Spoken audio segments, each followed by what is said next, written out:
local, así como a los distinguidos miembros que me acompañan en la mesa principal, doctor Amílcar Bonilla,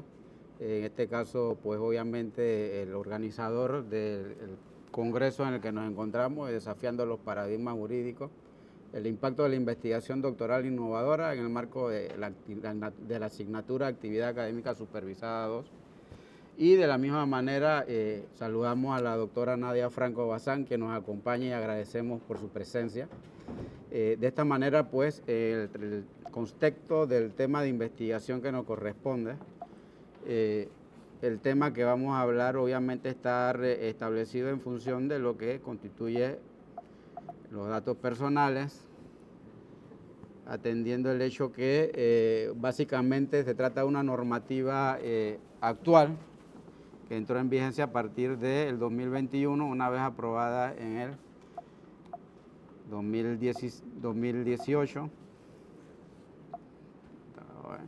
Bueno, en este momento tenemos un tema con el aparato tecnológico, puesto que estamos tratando de pasar la presentación. Sin embargo, una breve introducción al respecto, pues estamos referidos en el contexto de lo que en este caso es la disrupción tecnológica y el uso o el empleo de la tecnología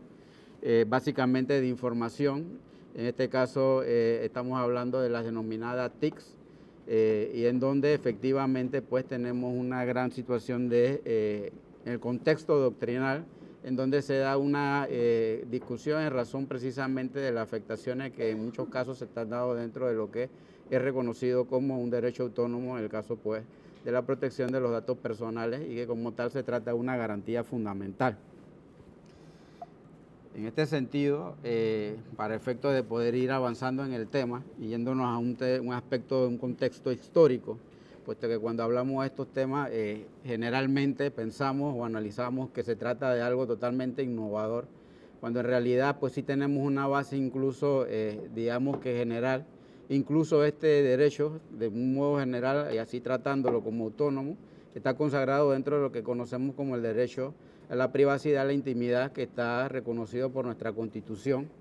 y básicamente como una garantía fundamental, y que podríamos verlo en el artículo 26, el artículo 42 y el artículo 43. Y como tal podemos ver que de una u otra forma se ha evolucionado a lo largo de la historia y nos remontamos al año 1890, en donde el hecho es que Estados Unidos se inicia como un antecedente a partir de un artículo publicado por unos estudiantes de la Harvard Law Review, en este caso los autores Samuel y Louis Brandeis, quienes escriben en la revista legal en este caso de la Universidad de Harvard, que básicamente es una revista estudiantil y como tal pues era autónoma, y en este sentido definieron o conceptualizando en el derecho a la privacidad como la facultad de no ser molestado y a la protección de la vida privada como en contra de las intromisiones no consentidas. A partir de allí fue en 1905 cuando la Corte Suprema de Georgia, en el caso Paolo Pavesi y New England Life Insurance Company Limited, reconoce la existencia a través de un fallo del derecho a la propia imagen, en este caso el derecho a la intimidad de la vida privada. Este caso es muy interesante, puesto que básicamente, para efecto de resumirlo, se da en el contexto de una imagen que sale en un anuncio de esta compañía de seguro, y la persona obviamente al darse cuenta de ello pues presenta esta reclamación en el sentido de que se utilizaba su imagen y como tal se estaba violentando en dicho caso la misma, más cuando se hacían afirmaciones que en dicho caso la afectaban y de alguna u otra manera pues era falsa la información que allí se establecía. Inicialmente no se le da el trámite inicial, por lo que apelan, y la Corte pues obviamente sí le reconoce este derecho posteriormente, y a partir de allí se establece ya en toda la jurisprudencia ese reconocimiento al tema del derecho a la intimidad de la imagen, o al derecho a la intimidad personal como tal, y un derecho íntegro básicamente por el hecho de que se trata de un derecho natural en función de nuestra propia personalidad. A partir pues de esto también tenemos que la Organización de las Naciones Unidas, en la Declaración Universal de los Derechos Humanos, el artículo 12, señala que toda persona pues obviamente tiene derecho a la protección en la ley contra la injerencia arbitraria en su vida privada, que es reconocido de la misma manera. Y de esa manera va obviamente que en el tiempo pues avanzando, y en 1961 en Europa, básicamente en Inglaterra, se presenta un proyecto de ley, en este caso por el Lord Benjamin Bedford, enmarcado en la regulación de los medios de comunicación. Pues este proyecto no prosperó, no se aprobó, y por eso nos encontramos en 1970 en Alemania,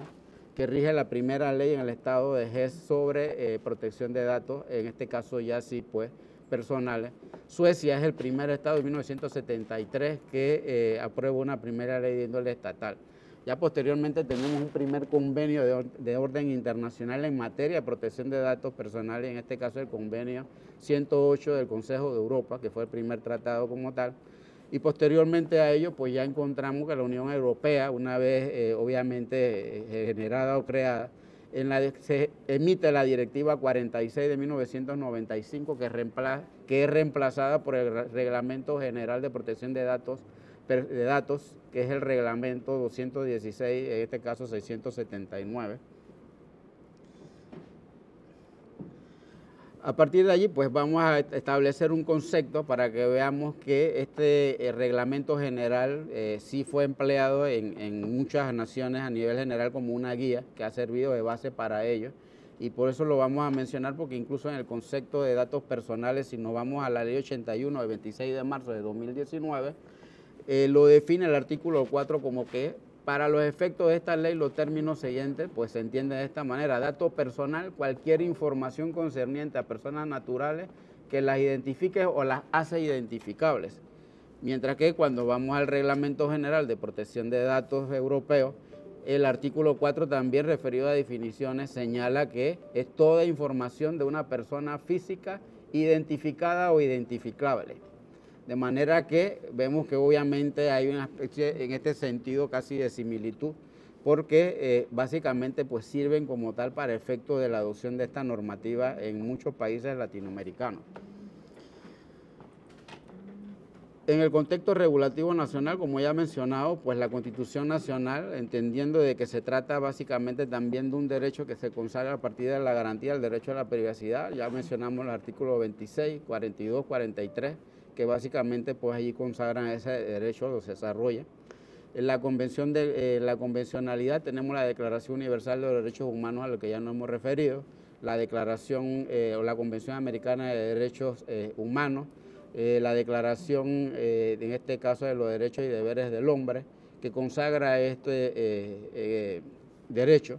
Y básicamente en el 2019 es que se emite entonces la Ley 81 de 26 de marzo, pero como señalamos, el 29 de marzo de 2021, la propia ley establecía entrar en vigencia 2 años posteriores, y la razón de eso fue el 29 de marzo de 2021.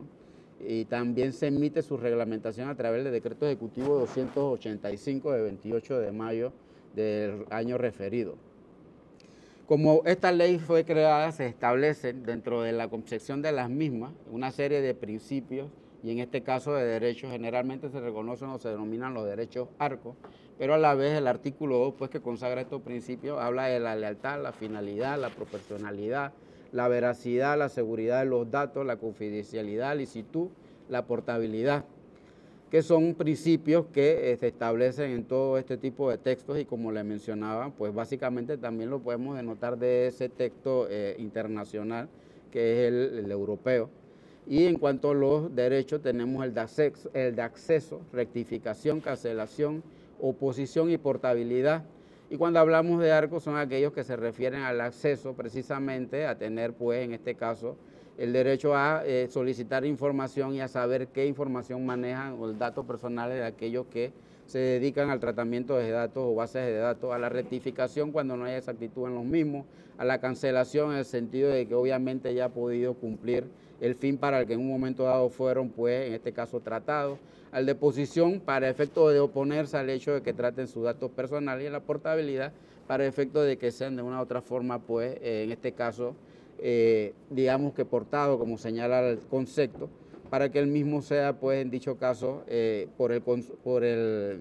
propietario de esos datos, pues llevado a otro tratamiento, o a que le den otro tipo de información para que otro también los pueda tratar. En el contexto regulativo nacional también es importante mencionar que previo a la existencia de la ley, en este caso 81 del 2019, ya existía en nuestro país la ley 24 de 22 de mayo de 2002, que tiene que ver con información o la información crediticia que se maneja de los consumidores en base de datos dedicados a ellos. Y lo que ven en pantalla, si obviamente lo están observando, es una comparación en este sentido de lo que dispone la ley 24 y lo que dispone la ley 81. En el artículo 3, por ejemplo, como base o banco de datos en lo que se refiere a definiciones, y lo que señala la ley 81 de igual manera, y vamos a ver que simplemente hay una variación en algunos conceptos, algunas palabras que incluso pueden ser sinónimos, que básicamente es lo mismo. Así como cuando lo observa el aspecto referido al tratamiento de esos datos personales, de la misma manera la ley 81 casi lo contempla, de manera que estamos hablando de cambios de concepto, pero que no existiese previamente algo referido a este manejo, no necesariamente del modo en que específicamente lo está tratando la ley, en este caso 81, pero sí había ya desde el punto de vista del ámbito de la protección al consumidor, una ley que en este sentido rige incluso en la actualidad y que es competencia de la Autoridad de Protección al Consumidor, mientras que la ley 81, que es protección de datos pues personales, lo tiene que ver la ANTAI, o la Autoridad Nacional de Transparencia y Acceso a la Información. Entonces, esto es importante puesto que lo vamos a ver en las conclusiones, que son conclusiones preliminares, dado que estamos en una fase básicamente de investigación en la que queremos llegar para efecto de poder demostrarle a ustedes de alguna manera lo que queremos de cierta forma constatar. De la misma manera tenemos aspectos de casuística, es importante porque es dentro de la ley 81 donde encontramos un elemento fundamental, y es que se hace mucho énfasis en el aspecto incluso doctrinal, lo concerniente al consentimiento, que es un consentimiento que debe ser informado y que también es un consentimiento que a la vez que me informa, yo también tengo que hacerlo expreso en este sentido, que es el responsable, no el responsable, sino el titular de estos datos. Eso que ven allí es una casuística que viene o es emitida por la propia autoridad regente en lo que respecta a la ley 81. Y como ven esos espacios en negro, incluso cuando usted la busca, se señala como censurado. Y desarrollan el tema concerniente al consentimiento porque, de un modo breve, podríamos mencionarle que se trata de una persona que ingresa a un complejo residencial PH y le he solicitado en la garita de seguridad un documento de identidad personal, en este caso la cédula. La persona se opone, pero con todo ello la entrega, y esta persona presenta una denuncia, que es muy diferente a una queja, presenta la denuncia en la TAI, se hace ese procedimiento, se aplica supletoriamente, en este caso por procedimiento administrativo, la ley 38 del 2000, que rige el procedimiento administrativo, se sanciona, en este caso al PH, por dos situaciones. Uno, no informar, obviamente, de cómo se trata de esos datos personales y no tener el consentimiento previo e informado de la persona titular de esos datos. Esto llega hasta la Corte Suprema de Justicia, a la Sala Tercera de lo Contencioso Administrativo. La Corte en este sentido declara que no es ilegal, y como ven solamente me fui a la parte medular porque con el hecho de que estuviese en negro, que está en la página de la ANTAI, no sé si en dicho caso estaría de cierta manera por dar todos los nombres o demás en las partes generales que salen en la jurisprudencia de la Corte, que en todo caso tendría que verse si de esa forma también tendría que anotarse como censurado el nombre de las partes. Pero el hecho es que precisamente la Corte en este sentido declaró que no era ilegal esas resoluciones, pues en la ANTAI el recurso inicial ante la Dirección de Datos Personales es el de reconsideración, y en dicho caso ante el director general de la institución en apelación,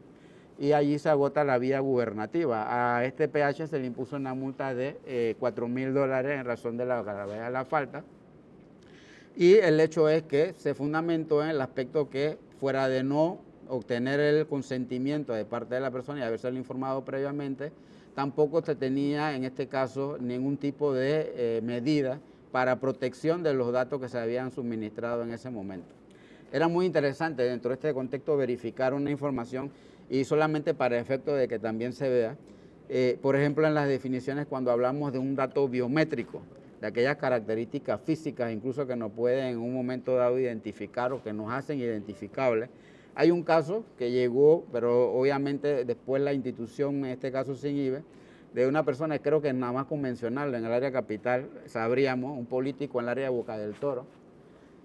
Fue la imagen, en este caso salía en un medio de circulación. Se llevó a la ANTAI porque se estaba señalando que con esto ya se violentaba la ley. La ANTAI tomó el conocimiento de este proceso y en razón de ello, posteriormente se inhibe porque se demandó en la esfera civil, obviamente, por una suma mucho más elevada, $1.500.000, por razón precisamente de esa información que salió en un medio de comunicación. Inicialmente la ANTAI sí señaló que al tratarse de una imagen, es un dato biométrico incluso que puede identifica de manera directa a la persona en este sentido. Y yo creo que solamente con el aspecto de haber señalado un político, el área de Boca del Toro, ya sabemos básicamente, incluso con estos datos, pudiendo identificar de quién se puede tratar. Esto que está aquí son muestras estadísticas para que veamos el 2023, y si lo están observando, se trata de un total de 122 quejas recibidas en razón de protección de datos personales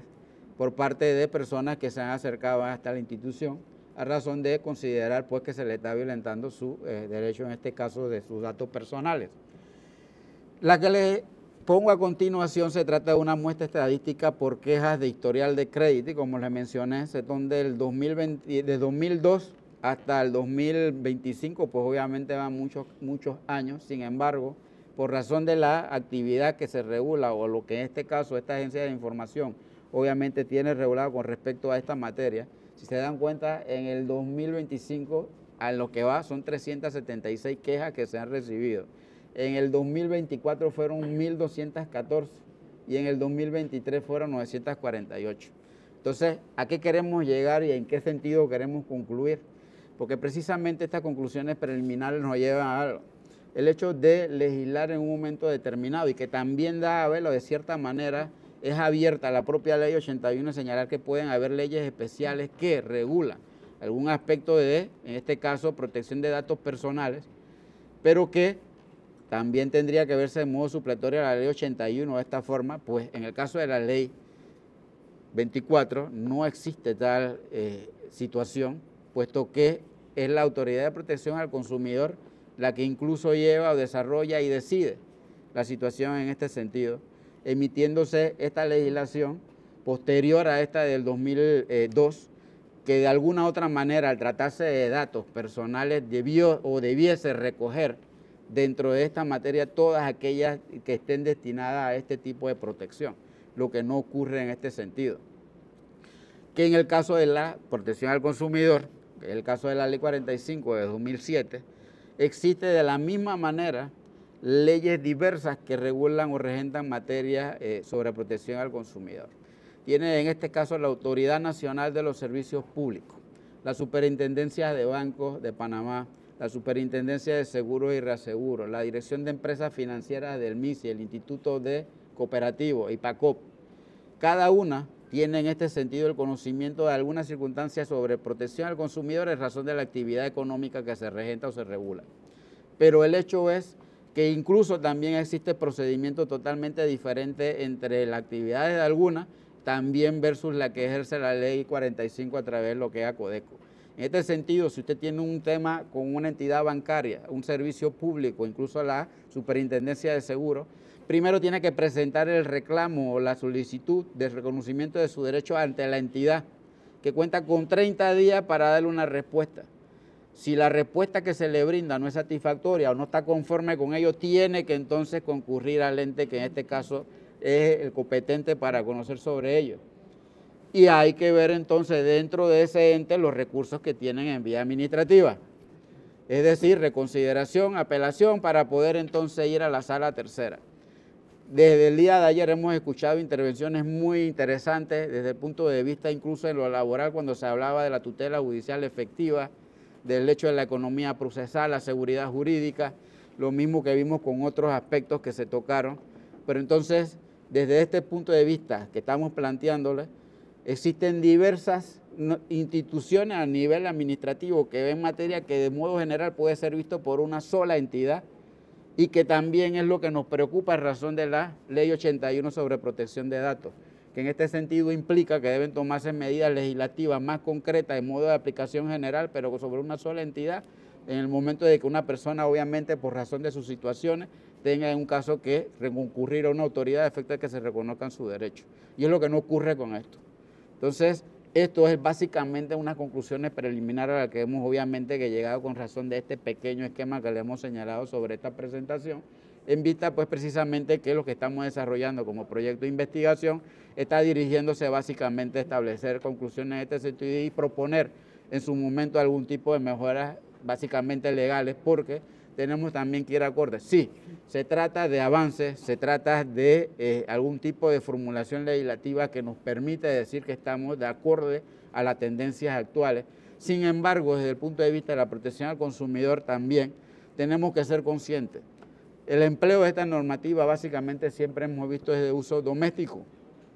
porque nuestras fronteras, en este caso territoriales, y así es la aplicación, no tenemos mayores elementos para efecto de otra cooperación internacional como sí lo tiene en este caso, o fuerza normativa como la Comunidad Europea,